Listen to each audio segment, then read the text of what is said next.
siapkan hati kita untuk mendengarkan firman Tuhan. Mereka pujian saat indah.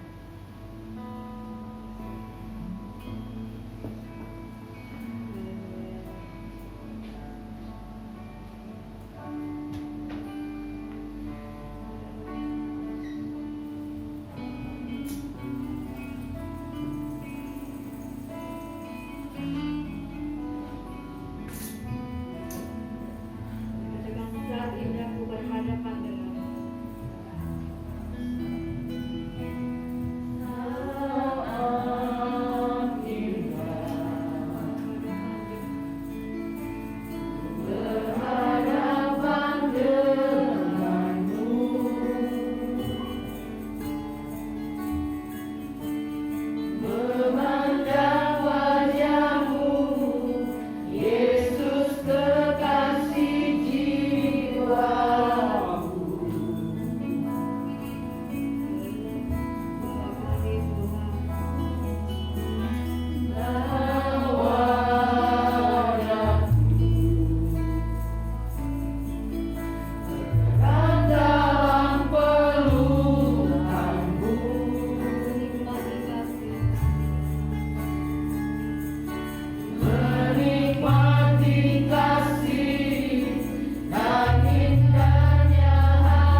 diam di bait-Mu untuk menikmati kasih-Mu Tuhan.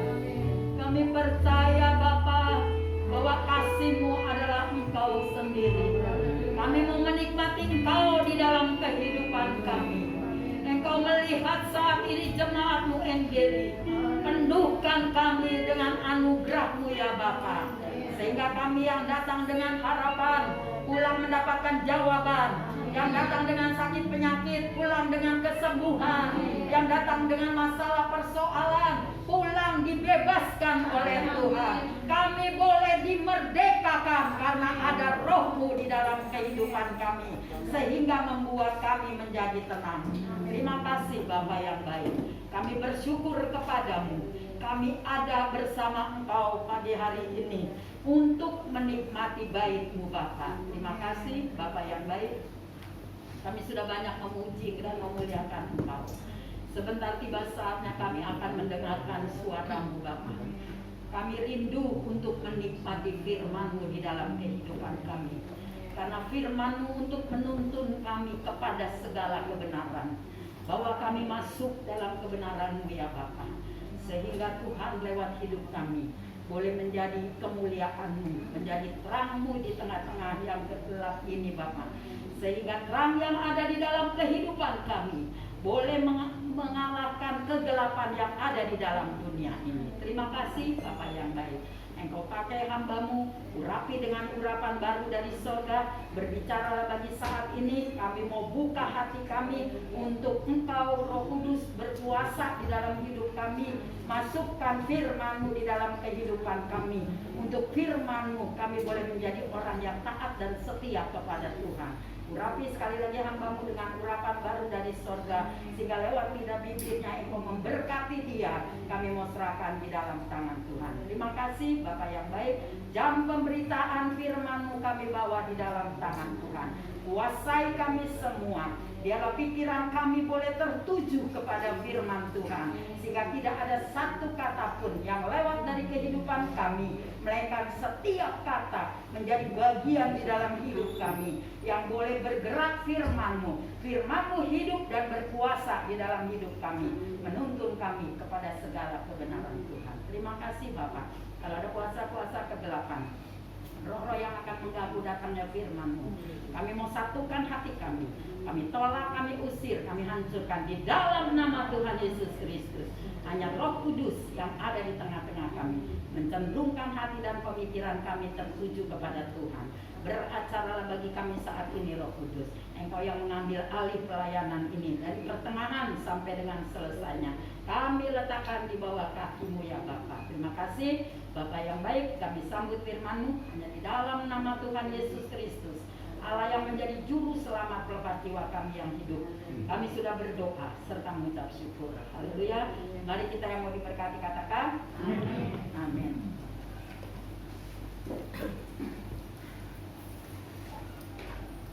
Selanjutnya saya silakan kepada hamba.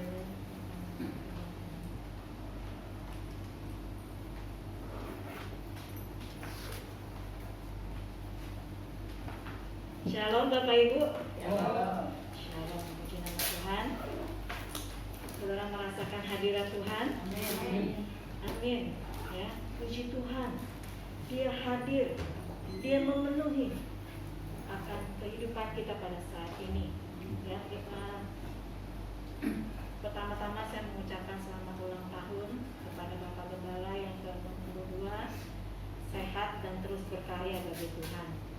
Dan juga saya mengucapkan terima kasih buat kesempatan yang diberikan oleh Bapak Gembala, Ibu Gembala, dan juga para majelis yang ada, sidang jemaat NGD, yang tak henti-hentinya berdoa bagi pelayanan kami sekeluarga. Puji nama Tuhan. Kita akan membacakan firman Tuhan yang terdapat di dalam surat Filipi. Saya jemput kita semua bangkit berdiri.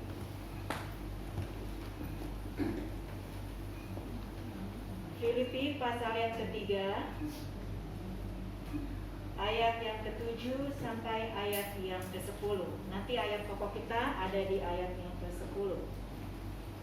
Kalau yang membawa Alkitab, saya akan tunggu Ibu Eeng,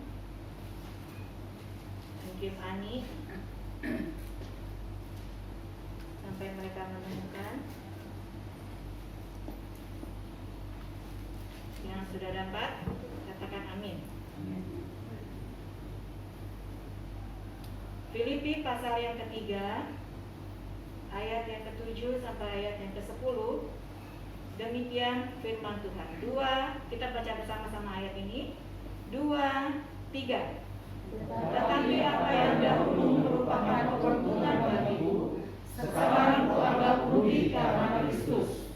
Malahan segala sesuatu kuanggap rugi karena pengenalan akan Kristus Yesus Tuhanku lebih mulia daripada semuanya. Oleh karena Dialah aku telah melepaskan semuanya itu dan menganggapnya sampah supaya aku memperoleh Kristus dan berada dalam Dia bukan dalam kebenaranku sendiri, karena mengetahui Taurat, melainkan dalam kebenaran karena kepercayaan kepada Kristus, yaitu kebenaran yang akan berlaku berdasarkan kepercayaan. Ayat 10.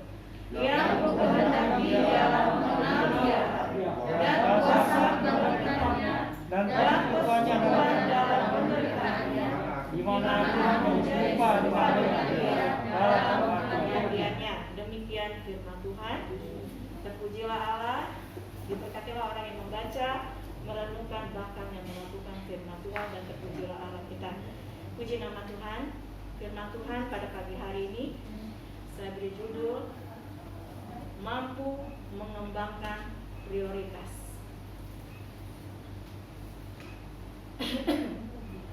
Saya beri judul mampu mengembangkan prioritas. Mungkin ayat yang ke-7 sampai ayat yang ke-8 pernah saya bahas beberapa bulan yang lalu. Pengenalan Rasul Paulus terhadap Kristus menjadikan dia dikatakan seluruh atribut ya masa lalunya dia, kepintaran dia, status sosialnya dia adalah orang kaya. Dia katakan semua ku anggap rugi. Dan malahan dikatakan, saya katakan dalam bahasa Yunani dikatakan skubalon, kotoran manusia, dianggap sebagai kotoran manusia. Pernah saya bahas dulu ya, bahwa apa yang sudah melekat dalam hidupnya dulu, gelarnya, kehidupan status sosialnya, keluarganya, semua dia anggap rugi. Karena apa? Pengenalan akan Kristus menjadikan dia hidup dia berarti. Ya, saya baca ulang di sini. Tetapi apa yang dahulu merupakan keuntungan bagiku, sekarang ku anggap rugi karena Kristus. Itu adalah perkataan orang yang sungguh-sungguh mengenal Kristus. Saudara, kata mengenal, kita semua saling mengenal. Saya kenal Ibu Lina karena saya guru sekolah minggunya, Lina Damayanti, satu angkatan dengan Vera, ya dari saat itu. Jadi saya sudah mengenal dia udah lama, dan Lina pun mengenal Cici udah lama ya. Nah jadi cukup cuma mengenal. Murid-murid Yesus, ke-12 murid Yesus mengenal pribadi Yesus hanya 3,5 tahun. Waktu mereka mengikut Yesus, melayani bersama Yesus, dikatakan mereka hanya cukup mengenal, tidak mengenal terlalu dalam. Makanya nggak heran pada saat penangkapan Yesus banyak yang kabur. Petrus menyangkal, Yudas menjual, ya, sungguh naif. 3,5 tahun.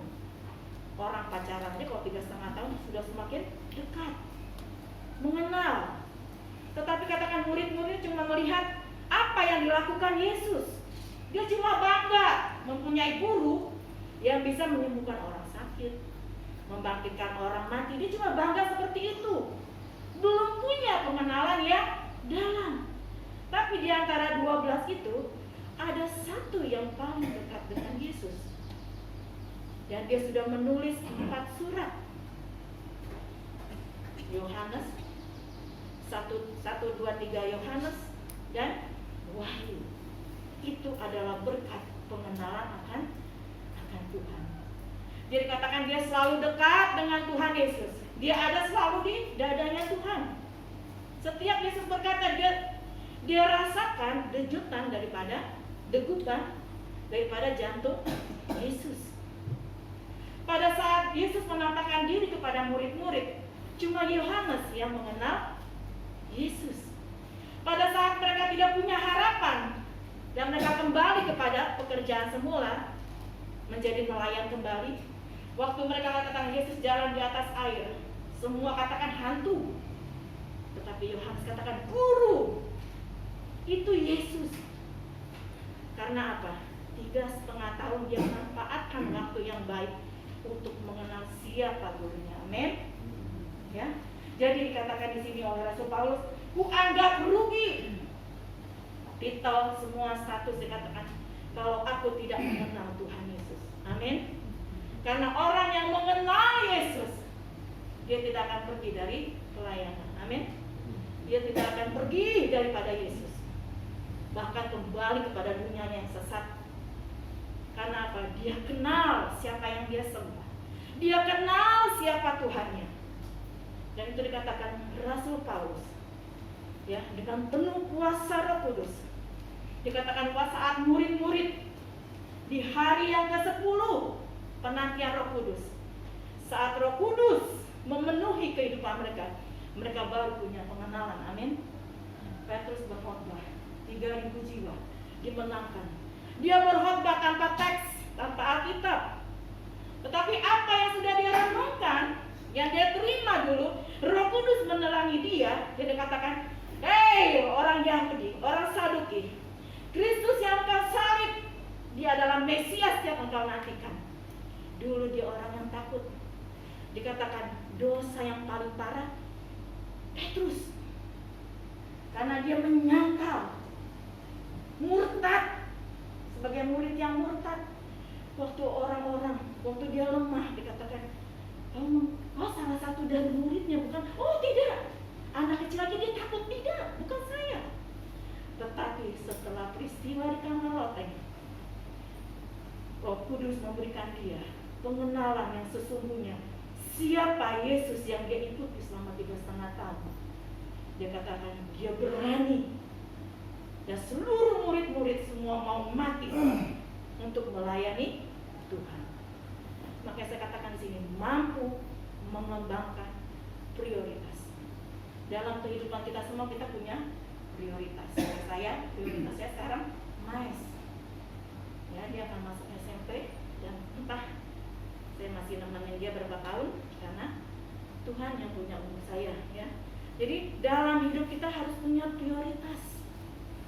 Orang tua punya prioritas untuk anak-anaknya, untuk anak, cucu, menantu, apalagi kayak cihu ya, udah punya menantu, cucu, bahkan nanti punya buyut.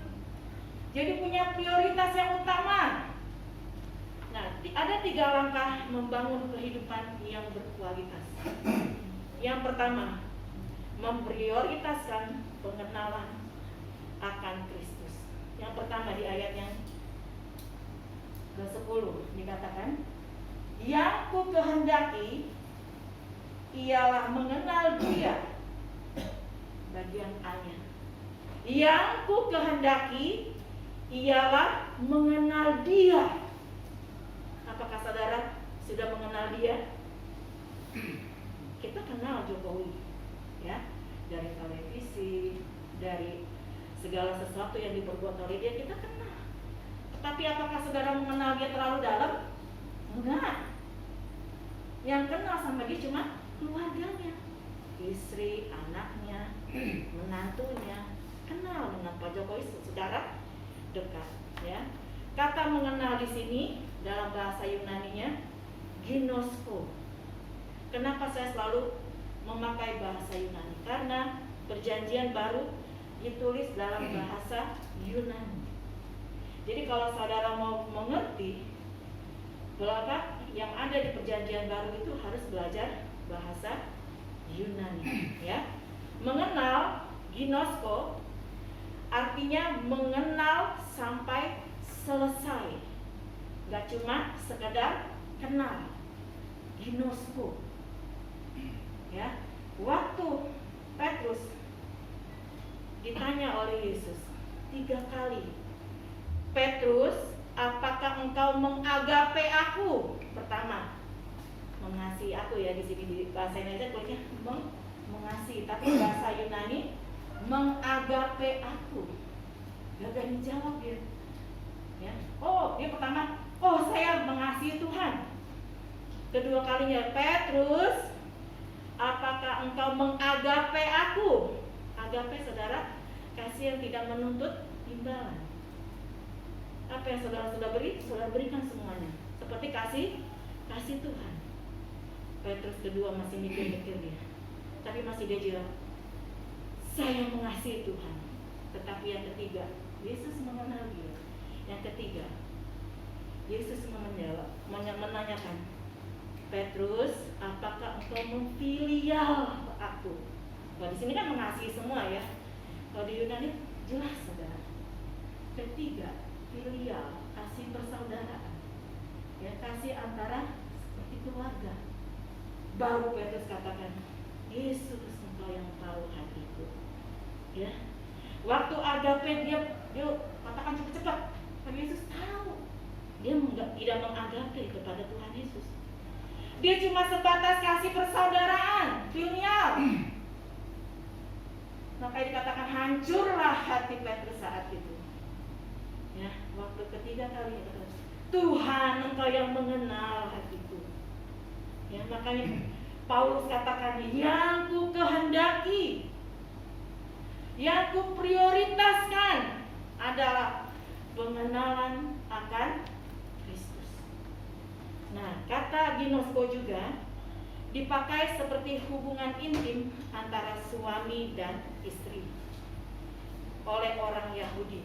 Jadi hubungan yang dekat, hubungan yang intim, hubungan yang akrab, relasi yang manis. Saya rasa kita semua sudah banyak yang menikah di sini, ya. Jadi hubungan intim antara suami dan istri itu yang digambarkan ginosko, mengenal dekat. Kalau anak baru pacaran gak mungkin mengenal dekat. Hanya suami istri yang tahu apa yang mau dikehendaki oleh suaminya atau istrinya.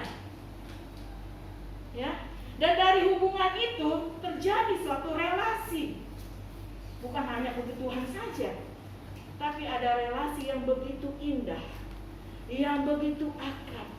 Dan hubungan itu bukan didasarkan pada hubungan yang terpaksa, tapi sama-sama saling ingin mengasihi satu dengan yang lain.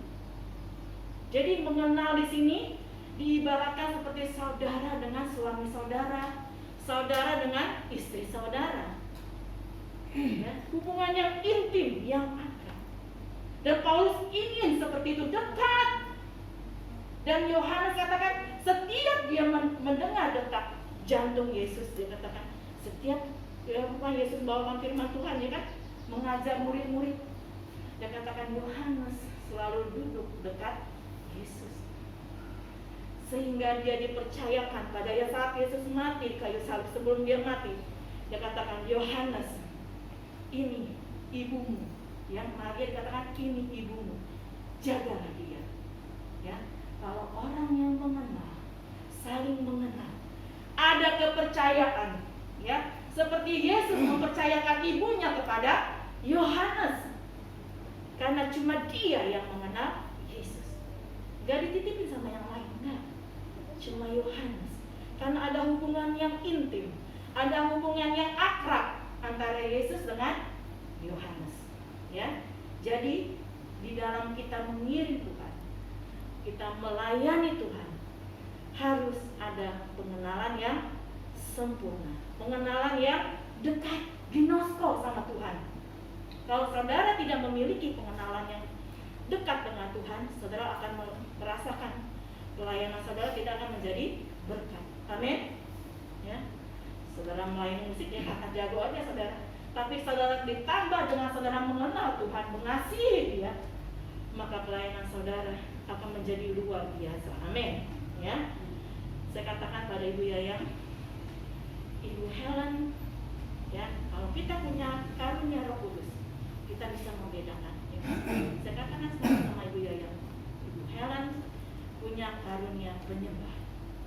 Ya, dia bisa membawa sidang jemaat, ya, untuk bangkit menyembah Tuhan. Dan saya rasakan setiap bulannya seperti itu. Yang saya katakan Tuhan memberikan karunia. Dan saya katakan terus tambahkan karunia itu, minta karunia itu. Karena dikatakan doa 10 hari, bukan hanya puas kita berbahasa lidah, tetapi minta karunia itu, ya. Karena banyak karunia, membedakan roh, karunia memberi. Orang yang suka memberi itu karunia. Orang yang menasehati, ya itu yang saudara kejar, buah-buahnya dan karunianya. Ya, karena melalui karunia itu, melalui buah itu, telah saudara menjadi berkat bagi orang banyak. Amin. Ya, slogan banyak ya. Hidup menjadi berkat. Tapi dikatakan berkat yang bagaimana? Ya, kalau hidup kita menjadi berkat karena kita menggunakan karunia yang roh itu berikan kepada kita. Puji nama Tuhan ya. Usaha pengenalan ini bergerak dari diri kita sendiri, dari hati kita, sebagai suatu bentuk komitmen untuk mau membangun hubungan akrab dengan Tuhan. Jadi kalau saudara mau mengenal Yesus, itu harus ada komitmen dari diri saudara.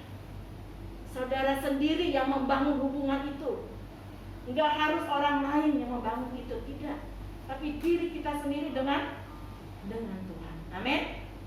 Puji nama Tuhan. Yang kedua, langkah yang kedua, memprioritaskan pengenalan akan kuasa Kristus. Lanjut bagian yang kedua, dan kuasa kebangkitannya. Ya, yang membangkitkan Yesus adalah Roh Kudus. Kuasa itu, ya, kuasa dipakai dalam bahasa Yunani dunamin, yang artinya kuasa ledakan, kecil tapi berpengaruh dan menggoncangkan apa saja yang ada di hadapannya. Dan sekarang dikenal dengan dinamit. Orang merakit bom itu ada dinamit, ada kuasa. Nah, jadi di dalam Kisah Rasul pasal 1 ayat yang ke-8 dikatakan kamu akan menerima kuasa.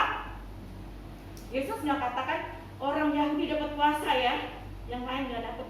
Tapi katakan kamu, semua orang akan menerima kuasa kalau Roh Kudus turun ke atas kita. Ya, kita sudah lakukan 10 hari yang lalu. Dan hari ini adalah terakhir, ya. Dikatakan jika Roh Kudus turun ke atasmu dan memenuhi kehidupan saudara dan membuat saudara menjadi kenal dengan Tuhan Yesus, dikatakan dia akan memiliki kuasa. Ya, yang katakan walaupun kecil tapi berpengaruh. Ya, saudara bisa menumpang tangan kepada orang yang sakit dan orang sakit itu menjadi sembuh kalau saudara punya kuasa. Ya, yang utamanya saudara harus mengenal siapa yang punya kuasa itu. Ya, karena saudara akan diberikan kuasa itu dengan tidak ditanggung-tanggung. Ya, dan dikatakan kuasa adalah kesanggupan, kemampuan, dan kuasa yang tidak gampang untuk dikalahkan. Ya, di sini saudara pasti nggak mau dikalahin orang. Ya, dalam hal apapun kita nggak mau dikalahin orang. Kalau bisa kita ngalahin orang. Ya, tapi dikatakan sini kuasa adalah kesanggupan. Jika saudara bisa menghadapi corona sampai saat ini, Tuhan yang memberikan kuasa, memberikan kesanggupan, kemampuan, dan kita tidak bisa dikalahkan oleh si corona. Amin.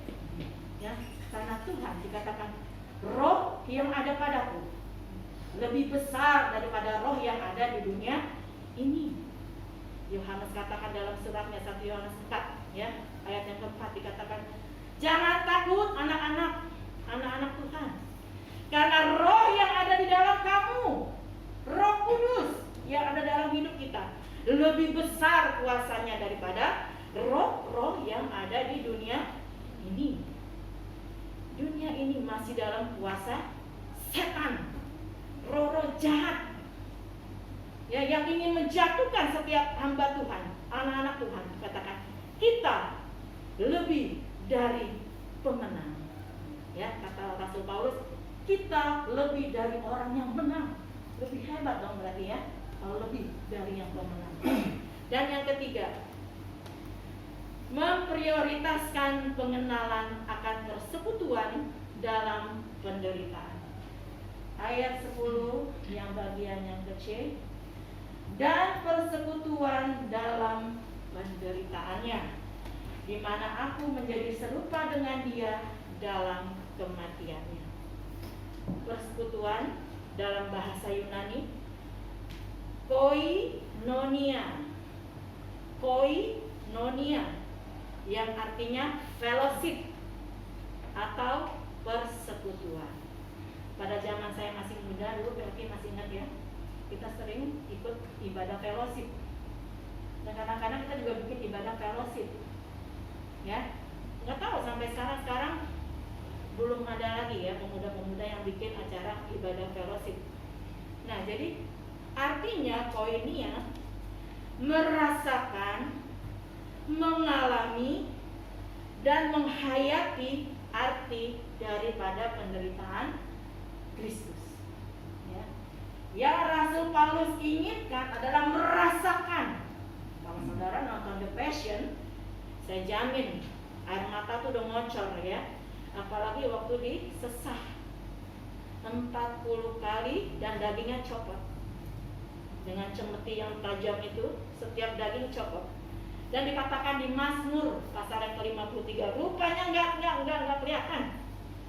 Ya, bukan badannya aja yang dicambuk, mukanya juga dicambuk. Kalau di sini pakai cawat ya gitu kan. Kalau di film masih sopan ya, Tuhan Yesusnya masih pakai daleman. Yang aslinya enggak, saudara. Jadi seluruh tubuhnya sudah dicambuk 40 kali, bayangkan. Tenaganya tentara Romawi. Kalau menyiksa orang luar biasa. Mereka terbiasa, ya, mereka harus berperang melawan singa. Jadi bayangkan aja kalau mereka mukul, ya, di cambuknya itu ada besi yang tajam-tajam itu, dan setiap dipukulkan ke tubuhnya itu akan menarik dagingnya. Bayangkan berapa banyak darah yang tercurah saat itu. Ya, belum kepalanya. Kita aja kepala ketusuk aja sakit bener. Ya. Dikatakan Rasul Paulus ingin merasakan, mengalami, bukan dicambuk begitu, mengalami apa yang dirasakan oleh Tuhan Yesus. Kalau orang yang punya pengenalan yang dalam, suami istri, ya, dikatakan apa yang dirasakan oleh suaminya pasti istrinya akan rasakan. Saat mengalami masalah, pasti kita akan memberikan kekuatan kepada suami kita atau istri kita. Karena ada pengalaman, pengenalan, ada hubungan yang dalam. Ya, nggak mungkin ada istri yang dekat sama suaminya mau dibacok orang, diam aja malah kata-kata, nggak ada kan saudara. Tapi dia merasakan, ya, dan dikatakan dia akan menghayati apa yang sudah Yesus katakan. Karya Yesus itu dia rasakan. Dan dikatakan arti daripada penderitaan Kristus. Jangan saudara menangis cuma setahun sekali, ya, tapi tangisilah setiap hari hidupmu. Kalau engkau tidak berkenan kepada Tuhan, maka engkau mencambuk dia. Kalau saudara kembali kepada hal-hal yang lama, saudara mencambuk dia kembali. Ya, jadi harus direnungkan tiap hari, harus dihayati, dan harus dirasakan betapa luar biasanya pengorbanan Kristus bagi kita. Jadi dikatakan di sini, pengenalan akan persekutuan inilah yang memberikan kepada kita kesanggupan untuk menghadapi hari-hari hidup kita. Ya, saudara, hari ini beras nggak ada, ya. Sekarang agak susah penjualan, dikatakan ya. Ingat, belum dengan yang dilakukan oleh Tuhan. Kalau saudara memiliki pengenalan yang dekat, yang akrab, yang intim dengan Tuhan Yesus, maka persoalan apapun dikatakan kita akan lewati bersama dengan Kristus dan Roh Kudus yang memberikan kekuatan kepada kita. Kita bersyukur Ya, Yesus tidak meninggalkan kita sebagai yatim piatu, tapi Dia berikan Roh Kudus sebagai penolong yang memampukan kita untuk mengenal Yesus lebih dalam lagi. Dan sebentar kita akan menyongsong Dia. Amin. Ya. Kebangkitannya kita akan bangkit bersama-sama dengan Yesus. Kita nggak terus terkubur. Yesus sudah memberi contoh. Dia tidak terus di dalam kuburan, tetapi Dia bangkit, menyediakan tempat. Ya, sorga kita adalah sorga yang nyata, bukan hayalan. Ya, dikatakan jangan sampai dikatakan langkah pertama kita sudah mengenal Tuhan, kita mau langkah terakhir kita lebih mengenal akan Tuhan. Maka Rasul Paulus katakan, dulu aku mengejar kesuksesan, dulu aku mengejar status sosial yang tinggi sebagai kepala Sanhedrin, tetapi apa yang kuperoleh semua adalah kotoran manusia. Saat aku tahu aku mengenal Dia dan kuasa kebangkitannya, kuasa yang memberikan aku kuasa untuk melayani Dia. Dan dikatakan walaupun Dia di penjara, dikatakan surat Filipi ini tulis dalam penjara, saudara, tapi dikatakan memberikan pengenalan kepada kita semua bahwa mengenal Dia lebih dalam lagi. Puji nama Tuhan. Firman Tuhan saya tidak panjang lebarkan. Biarlah kita mau mampu mengembangkan prioritas kita. Kita mau mengenal akan Kristus dengan lebih intim. Kita mau memprioritaskan pengenalan akan kuasa Kristus. Dan juga kita mau memprioritaskan pengenalan akan persekutuan dalam penderitaannya. Kita mau tundukkan kepala. Saya minta dengan kasih Ibu Gembala untuk berdoa. Dan nanti Bapak Gembala.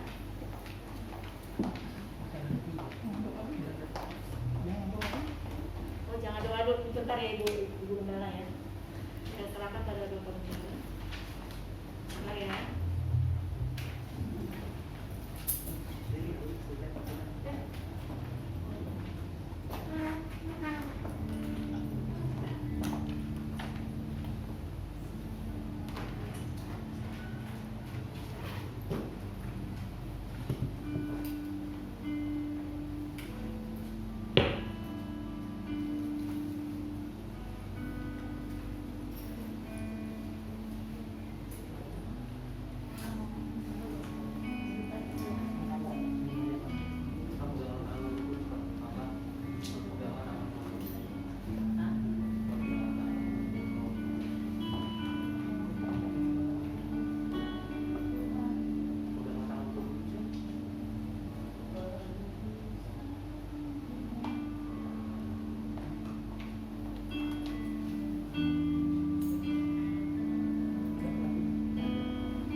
Kiranya kehidupan kami boleh dipimpin oleh Tuhan untuk memujian kemuliaan kebesaran. Sebentar Ibu Gembala masuk ke dalam.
Dan kita akan memberikan persembahan kita yang kedua dan pembangunan pembangunan kenaikan tujuan bila roh Allah ada di dalam.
kasnya nggak dikunci, cuman saya udah dikasih kuncinya sama Bapak Gembala, saya nggak bawa. Jadi ini nanti diakumulasi untuk minggu depan ya. Jadi laporan persembahan tanggal 16 dan tanggal 23 minggu depan berarti double. Mohon maaf, biasa saya suka ganti-ganti tas, kunci yang di tas lama nggak dibawa. Ya itu aja. Ada lagi Bapak Gembala?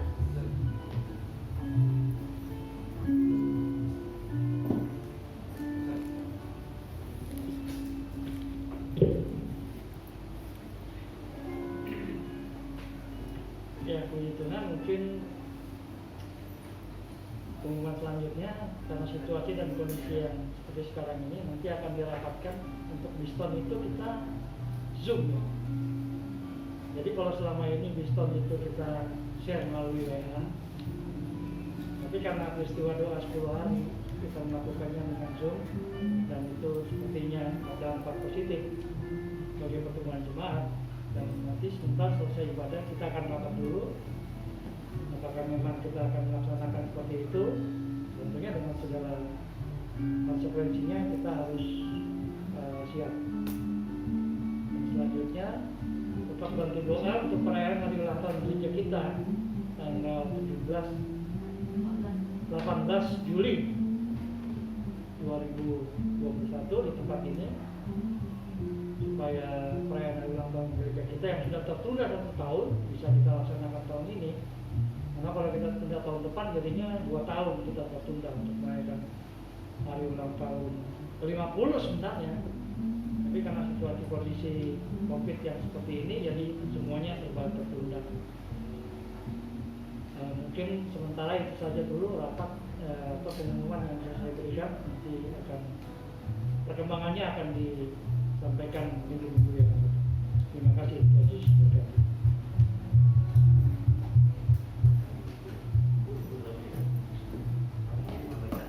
Sebelum kita menutup ibadah, Bapak Gembala boleh didoakan oleh hambanya.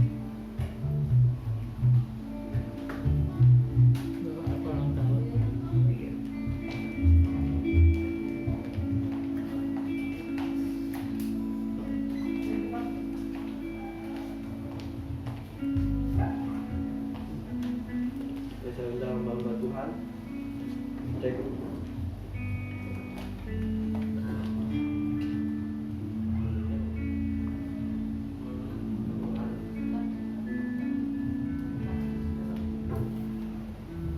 Kasih Yesus kita dalam hidup.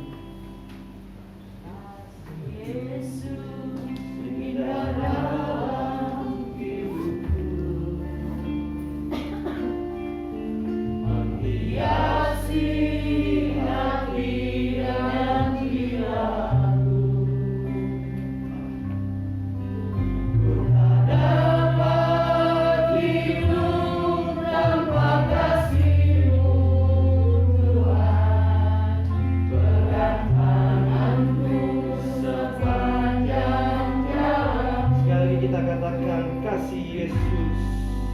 Kasih Yesus tinggal dalam hidupku, menghiasi hati dan jiwaku. Ku tak dapat hidup tanpa kasih-Mu, Tuhan.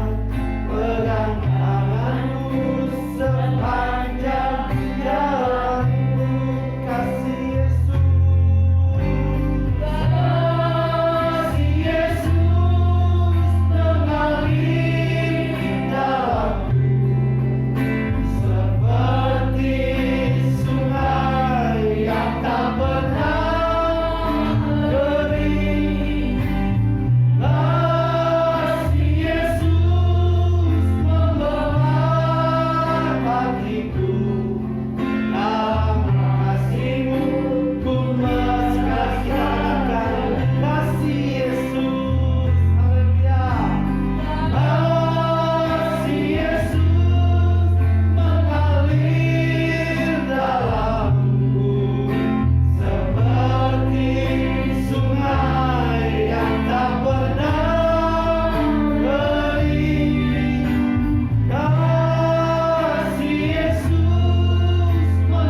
kasih-Mu dalam setiap kehidupan kami tidak pernah berhenti Bapa.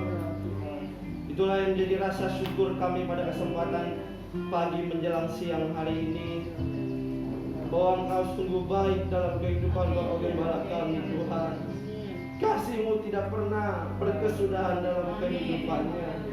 Engkau tidak pernah melihat masa lalu orang-orang yang Engkau pilih, tetapi Engkau melihat hati orang tersebut. Apakah hati ini untuk memuji dan membesarkan nama-Mu? Dan puji syukur Bapa pada kesempatan hari ini, siang ini Tuhan, Engkau sudah menambahkan usia hamba-Mu tepat menjadi ke-62 tahun Tuhan Yesus. Kami bersyukur Bapa untuk segala penyertaan-Mu, segala perlindungan-Mu dalam kehidupannya Tuhan Yesus. Dan terima kasih Tuhan untuk pelayanan yang boleh Engkau percayakan dalam kehidupannya Bapa. Biar kiranya Tuhan, pelayanan di tempat ini boleh menjadi berkat, boleh menjadi sukacita bagi jemaat-jemaat-Mu di tempat ini Tuhan. Oleh karena itu Bapa, biar kiranya Tuhan, kami hamba-hamba-Mu akan menumpangkan tangan ke atas hamba-Mu ini. Dan biar kiranya berkat dari Allah boleh melimpah dalam kehidupannya. Damai sejahtera dari Allah Bapa, berkat yang melimpah daripada Tuhan Yesus Kristus, serta pimpinan arahan dari Roh Kudus akan menyertai kehidupan-Mu, pelayanan-Mu dimanapun Engkau melayani Engkau. Tuhan memberkati keluarga-Mu, Tuhan memberkati anak cucu menantu-Mu, dan Tuhan juga akan memberkati kehidupan jemaat-Mu di tempat ini. Terima kasih Bapa di dalam surga untuk kesempatan siang hari ini Tuhan. Kami yakin dan percaya hamba-Mu ini adalah hamba yang setia Bapa. Oleh karena itu kami yakin bahwa Engkau juga turun tangan atas kehidupannya. Terima kasih Bapa di dalam surga. Kami sudahi doa kami ini hanya di dalam nama Tuhan Yesus Kristus, Allah dan Juru Selamat kami yang hidup. Kami sudah berdoa dan alaskan doa ini. Haleluya. Amin.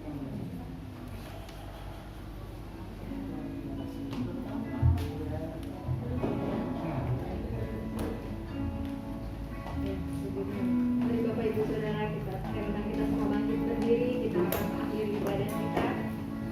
Dimuliakan. Dimuliakan.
bebas pribadi di hadapan Engkau ada Ibu Eng, Ibu Ani, Ibu Rina, ada Olivia, dan yang lain-lain hadir pada kesempatan hari ini. Juga ada Bapak Theo, Engkau menyertai dan berkati mereka.